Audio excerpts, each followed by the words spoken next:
ಚಾಲಕನ ನಿಯಂತ್ರಣ ತಪ್ಪಿ ಎಲ್ಪಿಜಿ ಟ್ಯಾಂಕರ್ ಪಲ್ಟಿ. ಧಾರವಾಡ ಜಿಲ್ಲೆ ಕಲಘಟಗಿಗ ತಂಬೂರು ಕ್ರಾಸ್ ಬಳಿ ಒಂದು ಘಟನೆ ನಡೆದಿರೋದು.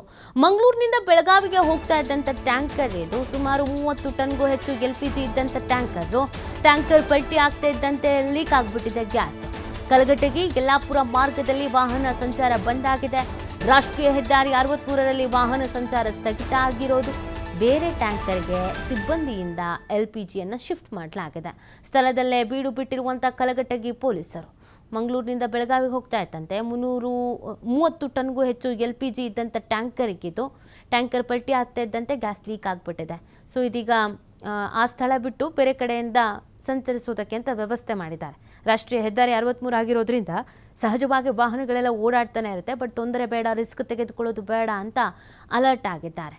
ಚಾಲಕನ ನಿಯಂತ್ರಣ ತಪ್ಪಿ ಎಲ್ಪಿಜಿ ಟ್ಯಾಂಕರ್ ಈ ರೀತಿಯಾಗಿ ಪಲ್ಟಿ ಆಗಿರುವಂಥದ್ದು. ಇದು ಧಾರವಾಡ ಕಲಘಟಗಿಯ ತಂಬೂರು ಕ್ರಾಸ್ ಬಳಿ ನಡೆದಿರುವಂಥ ಘಟನೆ ಆಗಿದೆ.